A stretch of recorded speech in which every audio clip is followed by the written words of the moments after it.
اللہ رب العزت نے قرآن مجید کے اندر ایک جگہ کے اوپر بنی اسرائیل کے اوپر جو انعامات کیے تھے، جو اللہ نے ان کو نعمتیں دی تھی، ان کو گنوایا ہے کہ فرمایا کہ ہم نے تم کو جہانوں کے اوپر فضیلت دی ہے، مختلف نعمتوں کا ذکر کیا۔ ان میں سے ایک نعمت اللہ رب العزت نے یہ بھی ذکر کی ہے، وَإِذْ أَنْجَيْنَاكُمْ مِنْ آلِ فِرْعَوْنَ يَسُومُونَكُمْ سُوءَ الْعَذَابِ، کہ ہم نے تم کو یہ نعمت دی کہ تمہیں فرعون سے نجات عطا کی، تمہیں آزادیاں دی، وہ تمہارے اوپر ظلم و ستم کرتا تھا۔ یسومونکم سوء العذاب، وہ تمہیں دردناک عذاب سکھاتا تھا۔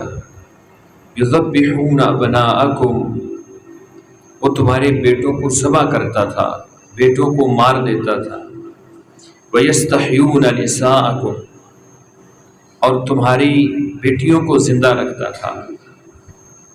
یہ اللہ رب العزت نے اس کو ایک نعمت کہا ہے۔ آزاد معاشرے کے اندر رہنا یہ اللہ رب العزت کا بہت بڑا انعام ہے۔ وطن سے محبت یہ ایک فطری محبت ہے، ہر انسان کو اپنے وطن سے محبت ہوتی ہے۔ رسول اللہ صلی اللہ علیہ وسلم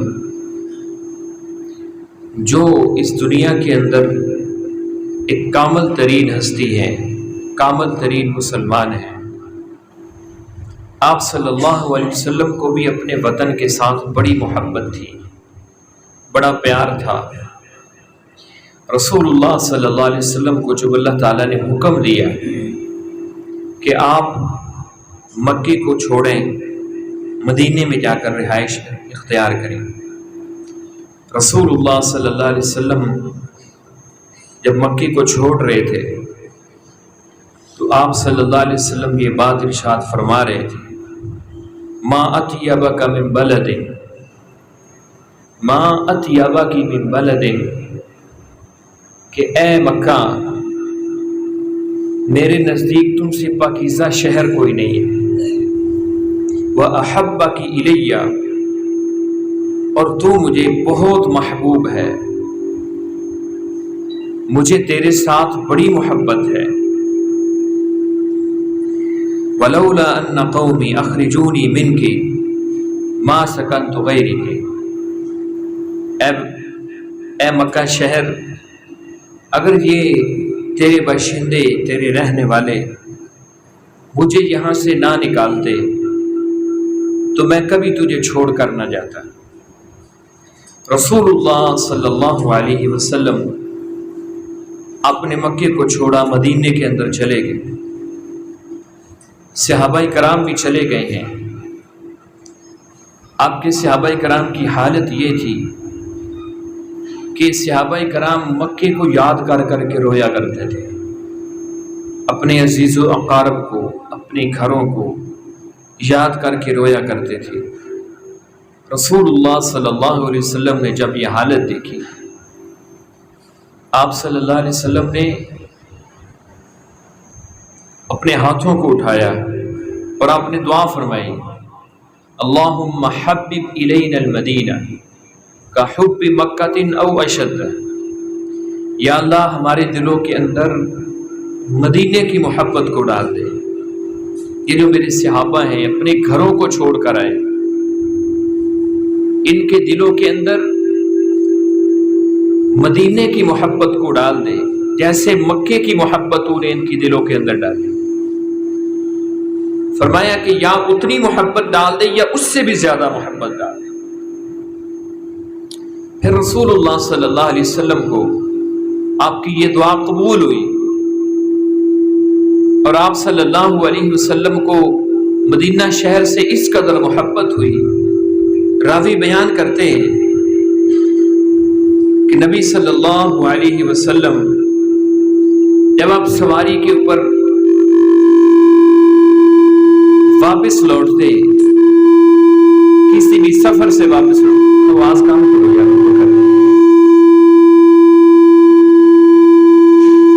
جب کسی سفر سے واپس لوٹتے، جب آپ دیکھتے کہ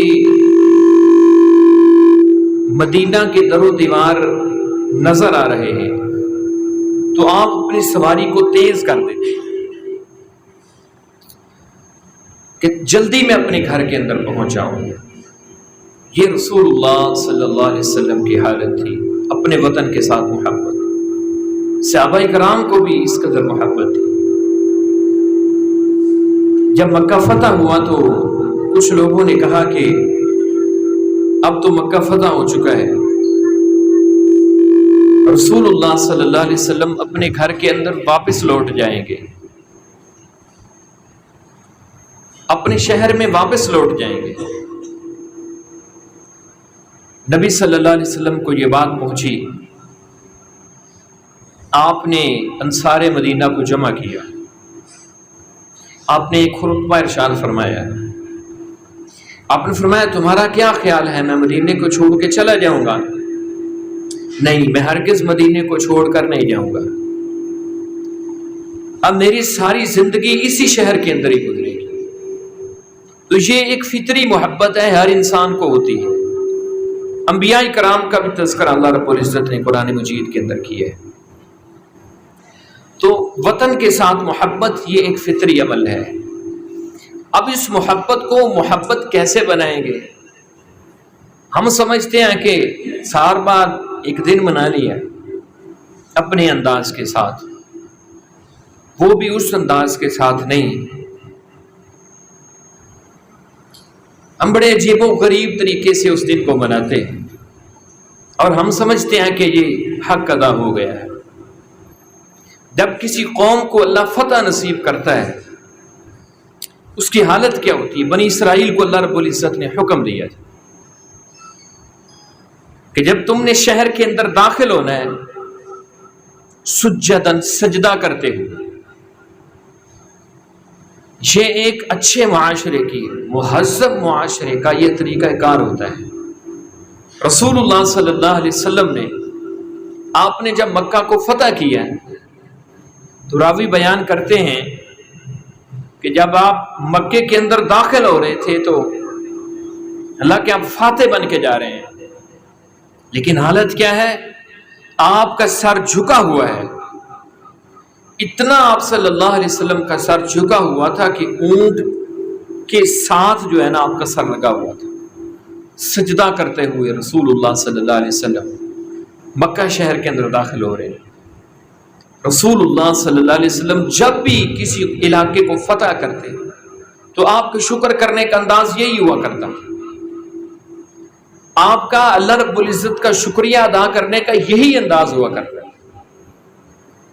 تو یہ ایک بنیادی فریضہ ہے میرا اور آپ کہ اللہ رب العزت نے یہ آزادی جیسی نعمت دی ہے، اب اس کو اللہ کا شکریہ ادا کرتے ہو گیا۔ اب شکر کس چیز کا نام ہے؟ شکر کس چیز کا نام ہے؟ الشکر تقوی اللہ، شکر اس چیز کا نام ہے کہ میرے دل کے اندر اللہ کا کتنا خوف۔ وہ جو بنیاد تھی ہماری کہ پاکستان کا مطلب کیا؟ لا الہ الا اللہ، اس بنیاد کے اوپر چھابڑی فروش سے لے کر وزیر اعظم تک، صدر تک، کتنے لوگ اس بنیاد کے اوپر قائم ہیں۔ بڑی معذرت کے ساتھ آج صبح میرے پاس ایک شخص آیا، ایک بھائی آئے، کہنے لگے جی دعا کریں کہ اس ملک کے اندر اسلام کا نظام نافذ ہو جائے۔ میں نے کہا نہیں ہوگا، میں نے کہا خواب دیکھنے چھوڑ دو۔ کہنے لگا جی کیوں؟ پھر اس نے دوسرا سوال کیا، کہنے لگا چل یہ دعا کرو کہ اللہ ہمیں عمر جیسا حکمران دے دو۔ میں کہا نہیں آئے گا، نہیں آئے گا۔ کہنے لگا جی یہ آپ کیسے؟ میں آپ کو دعا کے لیے کہہ رہا ہوں، آپ کہہ رہے ہیں نہیں آئے گا۔ میں نے کہا آپ عمر کی رعایا کو دیکھیں اور اس وقت کے حکمرانوں کی رعایا کو دیکھ لیں۔ جس رعایا کے اوپر عمر حکمران تھا وہ رعایا عثمان غنی جیسی تھی، وہ رعایا سیدنا علی المرتضیٰ جیسی تھی، وہ رعایا عبیدہ بن جراح جیسی تھی، سعید بن زید جیسی تھی، طلحہ بن زبیر جیسی تھی۔ اور ہماری حالت کیا ہے؟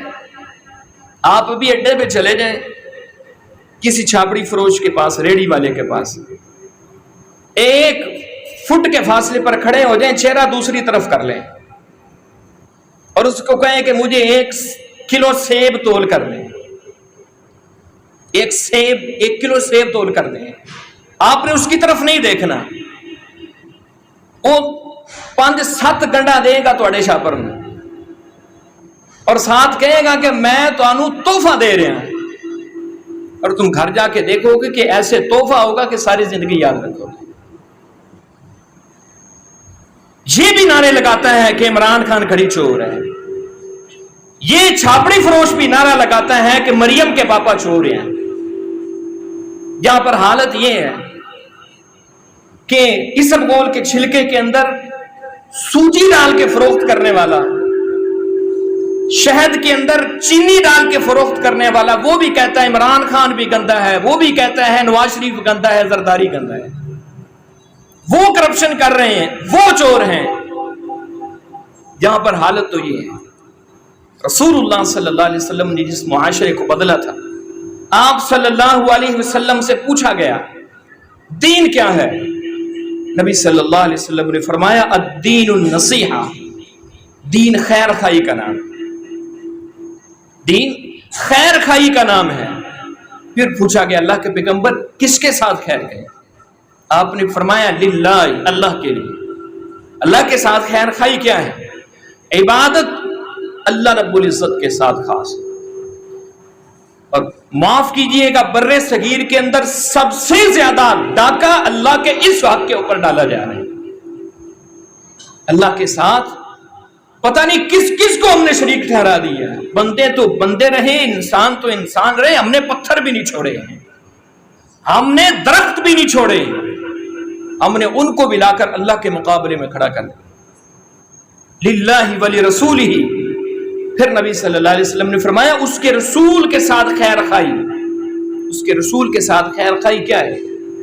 رسول اللہ صلی اللہ علیہ وسلم نے رسول کے ساتھ خیر خائی کا بیان کیا ہے۔ اللہ کے پیغمبر کے ساتھ خیر خائی کیا ہے؟ ان کی سنتوں کو اپنی زندگی کے اندر لے کر آؤ۔ اور بھائی اسلامی معاشرت عمر جیسا حکمران نہیں آ سکتا جب تک یہ 6.5 فٹ 5.5 فٹ کے جسم کے اوپر اسلام نہیں آئے گا۔ عمر جیسا حکمران کیسے آئے گا؟ کرپشن کیسے ختم ہوگی؟ چور کیسے ختم ہوگے؟ ڈاکو کیسے ختم ہوگے؟ یہ ہم جو دن رات مافیا مافیا مافیا کرتے ہیں، فلاں مافیا فلاں مافیا فلاں مافیا، وہ مافیا کس ملک کا ہے؟ برطانیہ سے آیا ہے؟ وہ مافیا امریکہ سے آیا ہے؟ سعودی عرب سے آیا ہے؟ نہیں، تمہارے ملک کا ہے۔ ہم میں سے لوگ ہیں، ہم خود مافیا ہیں۔ رسول اللہ صلی اللہ علیہ وسلم نے خیر خائی بتائی، فرمایا اللہ کے ساتھ اور اس کے رسول کے ساتھ، پھر فرمایا حکمرانوں کے ساتھ، پھر فرمایا ولی ائمۃ المسلمین، عام مسلمانوں کے لیے رسول اللہ صلی اللہ علیہ وسلم نے فرمایا عام مسلمانوں کے لیے خیر خائی۔ میں اپنے گریبان کے اندر جھانک کر دیکھوں، کیا میں عام مسلمان کے ساتھ خیر خائی کر رہا ہوں؟ کپڑے کے نقص کو چھپا کر کون بیچتا ہے؟ اچھے مال کو غلط مال کے ساتھ ملاوٹ کر کے کون بیچتا ہے؟ آگے آگے اچھا فروٹ لگا کے پیچھے گندا فروٹ لگا کے کون بیچتا ہے؟ یہ برطانیہ سے آئے ہوئے لوگ تو نہیں، یہ امریکہ سے آئے ہوئے لوگ تو نہیں ہیں، یہ پاکستان کے رہنے والے ہیں۔ یہ سارے کہتے ہیں، کوئی عمران خان کو برا کہتا ہے، کوئی زرداری کو برا کہتا ہے، کوئی نواز شریف کو برا کہتا ہے۔ اپنے گریبانوں میں جھانکنے کی ضرورت ہے۔ رسول اللہ صلی اللہ علیہ وسلم نے ایک حدیث کے اندر پورے دین اسلام کو، پورے حقوق العباد کو، پوری خدمت خلق کو 2 لفظوں کے اندر بند کر دیا۔ 2 لفظوں کے اندر رسول اللہ صلی اللہ علیہ وسلم نے بند کر دیا۔ المسلم من سلم المسلمون من لسانہ ویدہ، آپ نے فرمایا کامل مسلمان وہ ہے جس کی زبان اور ہاتھ سے دوسرے مسلمان محفوظ رہیں، جس کی زبان اور ہاتھ سے دوسرے مسلمان محفوظ رہیں۔ صبح سے لے کر شام تک ایسا ٹوکا چلاتا ہوں میں، ایسا ٹوکا چلاتا ہوں کہ کانوں کو ہاتھ لگاتا ہوں۔ اپنے معاشرے کو بدلنے کے لیے اپنے آپ کو بدلو، ذہنی غلامی سے نکلو۔ ہمارے جسم تو آزاد ہیں لیکن ہماری خیالات آزاد نہیں ہیں،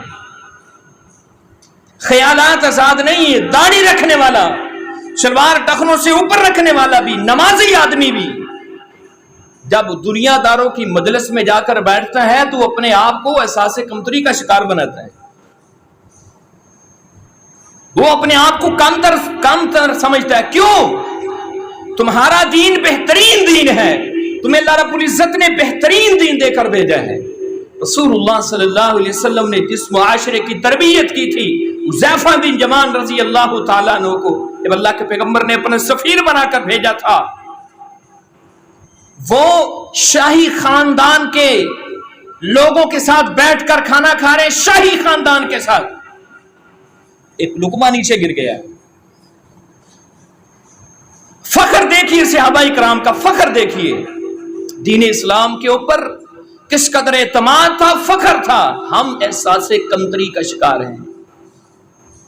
داڑھی رکھنے والا سمجھتا ہے میں کم تر ہوں، تم کم تر نہیں ہو، تم معاشرے کے بہترین فرد ہو، تم معاشرے کے بہترین فرد ہو، تمہارے پاس دین اسلام کا بہترین نظام ہے، تمہارا دین بہترین ہے۔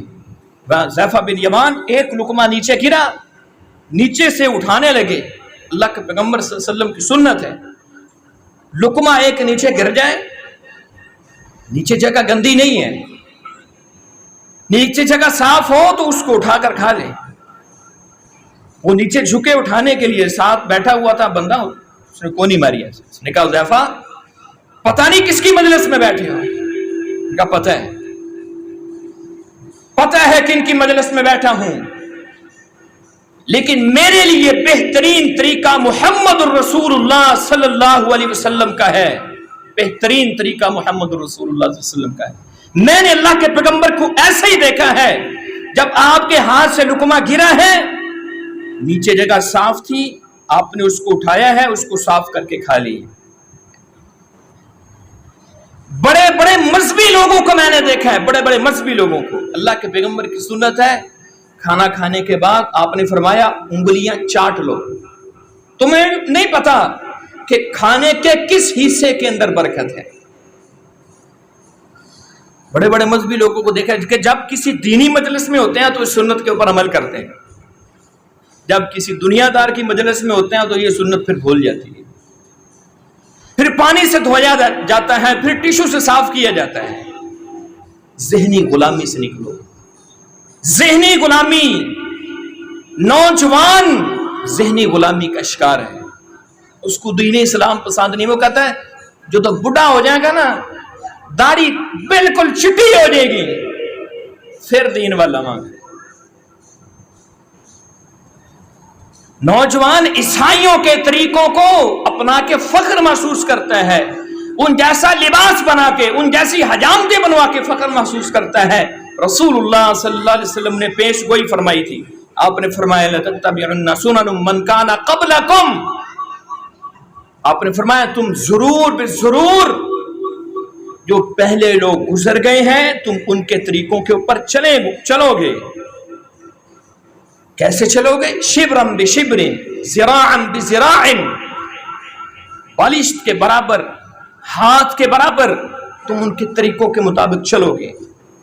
پھر آپ صلی اللہ علیہ وسلم نے وضاحت فرمائی، حتیٰ کہ ان میں سے کوئی شخص زب گو کے سوراخ کے اندر گھسا ہے، فرمایا تم بھی اس سوراخ کے اندر لازمی گھسو گے۔ یا میں نے کہا یا رسول اللہ صلی اللہ علیہ وسلم الیہود والنصارى، کیا وہ یہودی اور عیسائی ہیں؟ نبی صلی اللہ علیہ وسلم نے فرمایا قال فمن، اس سے مراد اگر یہودی عیسائی نہیں ہے تو پھر کون ہو سکتا ہے؟ ہمیں پتہ ہے کیا حکم تھا؟ ہمیں حکم یہ تھا، رسول اللہ صلی اللہ علیہ وسلم نے جو ریاست مدینہ قائم کی ہے، آپ نے جو اسلامی معاشرہ تشکیل دیا ہے، آپ نے جو ایک آزاد ریاست تشکیل دی ہے، اس کی حالت کیا تھی؟ اللہ کے پیغمبر صلی اللہ علیہ وسلم نے عبادت کے اندر بھی یہود و نصارہ کی مخالفت کی ہے۔ 10 محرم کا روزہ گزرے، یہودیوں سے پوچھا اللہ کے پیغمبر نے کیوں رکھتے ہو روزہ؟ انہوں نے کہا اللہ کے پیغمبر موسیٰ علیہ السلام کو اللہ رب العزت نے اس دن فرعون سے نجات عطا کی تھی۔ نبی صلی اللہ علیہ وسلم نے پتہ کیا فرمایا؟ آپ نے فرمایا میں موسیٰ کے زیادہ قریب ہوں، وہ میرے بھائی ہیں، میں بھی یہ روزہ رکھوں گا لیکن تمہاری مخالفت کروں گا، تمہاری مخالفت کروں گا، تمہاری مخالفت کروں گا، اللہ کے پیغمبر صلی اللہ علیہ وسلم کہہ رہے ہیں۔ تو اقامت دین، اپنے دین کے اوپر فخر، اپنے معاشرے کے ساتھ خیر خواہی اگر تو ہے تو پھر ہم آزاد ہیں، پھر ہم آزاد ہیں، پھر ہم واقعہ ہی حق رکھتے ہیں کہ ہم کہیں اپنے آپ کو کہ ہم آزاد ہیں۔ اور اگر خیال یہ کہتا ہے کہ کسی یہودی کا لباس پہن کے میرے اندر فخر آئے، کسی عیسائی جیسی حجامت بنا کے میرے اندر فخر آئے، میری بہو بیٹی کا لباس کسی یہودیہ عورت جیسا، کسی عیسائی عورت جیسا، کسی گندی اور فحشہ عورت جیسا لباس بنا کے میری بیٹی اور بہو کہے کہ اب میں سونی لگ رہی ہوں، پیاری لگ رہی ہوں، اب میں اچھی لگ رہی ہوں، تو مجھے معاف کیجیے، پھر ہم غلام ہیں، ابھی تک آزاد نہیں ہوئے۔ اپنے آپ کو حقیقی طور پر آزاد کرو۔ رسول اللہ صلی اللہ علیہ وسلم کا بہترین دیا ہوا نظام ابھی پاکستان نہیں بنا تھا، قائد اعظم سے پوچھا گیا کہ آپ جس مملکت کو بنانے کی دن رات خواب دیکھ رہے ہیں، آپ اس کے اندر نظام کیا لے کر آئیں گے؟ کون سا نظام لے کر آئیں گے؟ تمہارے پاس کوئی نظام ہے تو ہمیں دکھاؤ۔ انہوں نے فرمایا ہمارا نظام اس وقت تشکیل دے دیا گیا تھا جب اللہ کے پیغمبر صلی اللہ علیہ وسلم کی قلب اطہر کے اوپر پہلی وحی اقرا بسم ربک الذی خلق نازل ہو گئی تھی۔ اس وقت ہمارا جو نظام تھا اللہ رب العزت نے اس وقت نازل کرنا شروع کر دیا تھا۔ یہ نظام ہے ہمارا،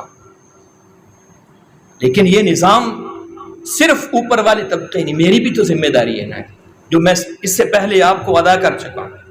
ہر